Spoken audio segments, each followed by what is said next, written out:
দারুণ স্বাদের একটা সন্দেশ তৈরি করব আজকে। তার জন্য আমি নিয়েছি এখানে হাফ বাটি বাটার নিয়েছি, 1 বাটি নারকেল কোড়ানো নিয়েছি, নারকেলটা আমি দুধটা বের করে নিয়েছি, চিনির গুঁড়ো নিয়েছি 1 বাটি, আর 1 বাটি ময়দা নিয়েছি। এখানে আমি কড়া বসিয়ে দিয়েছি, এর মধ্যে আমি বাটারটা দিয়ে দেব।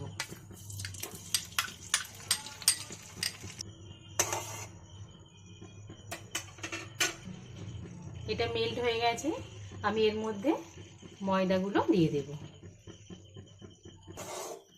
এটা আমি ভালোভাবে ভেজে নেব, গ্যাসের আঁচ কমিয়ে নিয়ে এটাকে ভাজতে হবে।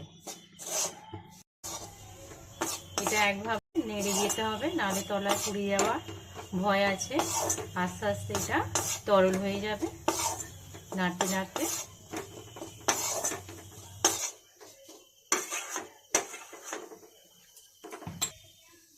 এর মধ্যে আমি চিনির গুঁড়ো দিয়ে দেব।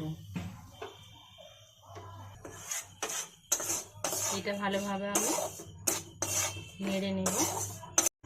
চিনিটা গলে গেছে, এর মধ্যে আমি নারকেল কোড়ানোটা দিয়ে দেব। এটা ভালোভাবে আমি মিশিয়ে নেব। এটা আমার হয়ে গেছে, আমি নামিয়ে নেব। এর মধ্যে আমি ঘি মাখিয়ে নিয়েছি, এর মধ্যে আমি ঢেলে নেব। এটা আমি নামিয়ে নিয়েছি, এটা আমি ভালোভাবে মাখিয়ে নেব। নিয়ে এটা আমি সন্দেশের মতো শেপ করে নেব, ছোট ছোট আগে গোল করে নেব। এইটার মধ্যে দিয়ে আমি সন্দেশটা তৈরি করে নেব। প্রথমে এটা আমি একটু ঘি লাগিয়ে নেব।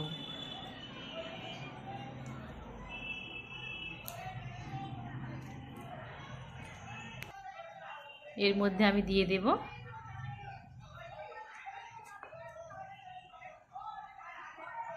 দিয়ে আমি সন্দেশটা এইভাবে তৈরি করে নেব।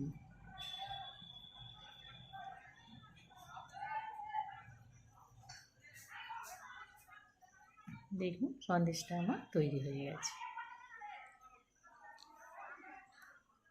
এইভাবে আমি সব সন্দেশগুলো তৈরি করে নেব। দেখুন ময়দা দিয়ে আমার সন্দেশ তৈরি হয়ে গেছে, কত সুন্দর হয়েছে। ভালো লাগলে আমার চ্যানেলটিকে সাবস্ক্রাইব করবেন, শেয়ার করবেন, কমেন্ট করবেন।